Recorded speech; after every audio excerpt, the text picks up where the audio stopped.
This guy's walking around the sales convention. He's looking at all the different display places out there, and he's, really, taking heart in what's going on. Come and find out, the guy's looking for a job. He's walking around, he notices this one table, the guy's got a big suitcase of brushes up there of all different kinds. And it says, inquire with him, hiring salesman. So the guy walks up, and he's standing there, he's looking over the hardware and everything, looking at the brochures, reading a little bit. And the guy, that's working the crowd, he, turns around, he says, "Can I help you, sir?" He says, "Yeah, I'm looking for a job."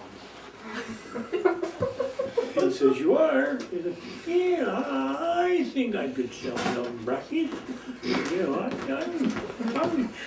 I'm a pretty intelligent person. I think I could be pretty good at this business." Oh, I'm sorry. And the guy, he kind of looks at it, he said, "Well, and there's all these people standing around." He got a little self-conscious. He said, "Well, I tell you what, I'll give you a trial."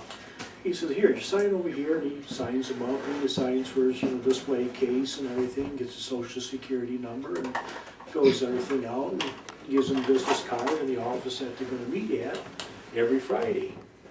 So come Friday, the guy comes walking in, he throws a big old envelope down full of money.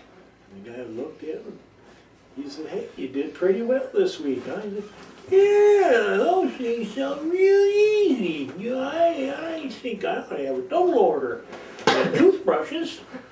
The guy says, "Oh, okay." So he gives him a double order of toothbrushes, counts the money out, gives him his pay, and the guy goes about his way. Comes back the following Friday, and again, an envelope full of money. The guy counts it out, think that, maybe something's a little, different there, looks the money over, makes certain it's not counterfeit. He says, "Hey, you did very well." He says, Thank you. I knew I could be good at this business. I took it, I really appreciate the chance you gave me to sell these toothbrushes like this." He said, "Yeah, and I'm gonna need a double order." The guy said, "All right." He gives him a double order. The guy puts them all in there. He got a couple extra bags of toothbrushes, and he says, "I wonder what this guy's gag is." He said, "I've never had anyone sell like this before." And he says, even though he's got a speech impediment, he must do very well. So I'm gonna have to, kind of watch this. So he follows the guy, and sure enough, he goes to a big old public place. He's at an airport. So he walks in, he parks his car, and he goes up and looks at the guy. He's got a nice little table out there, and toothbrushes all lined up in a half circle, and he's got, some chips and some chip dip. He looks at it, and he says, "Hey, you got a real nice layout here. Where'd you learn to market like this?" He said, "Well, I was thinking," I said, "I ought to go somewhere where I could see a lot of people in a real short time." So I was thinking to myself, I bet I ought to go to an airport because, people always forget their toothbrushes. I go a toothbrush, and I go out here and I sit down and ask people, "You want a toothbrush?" And, sometimes they buy, sometimes not. Just wait, maybe I'll spruce it up a little bit. So I got some potato chips, I got some dip, and I start putting it out there, and people get off the plane, and they're hungry, and I say, "Hey, want some chips?"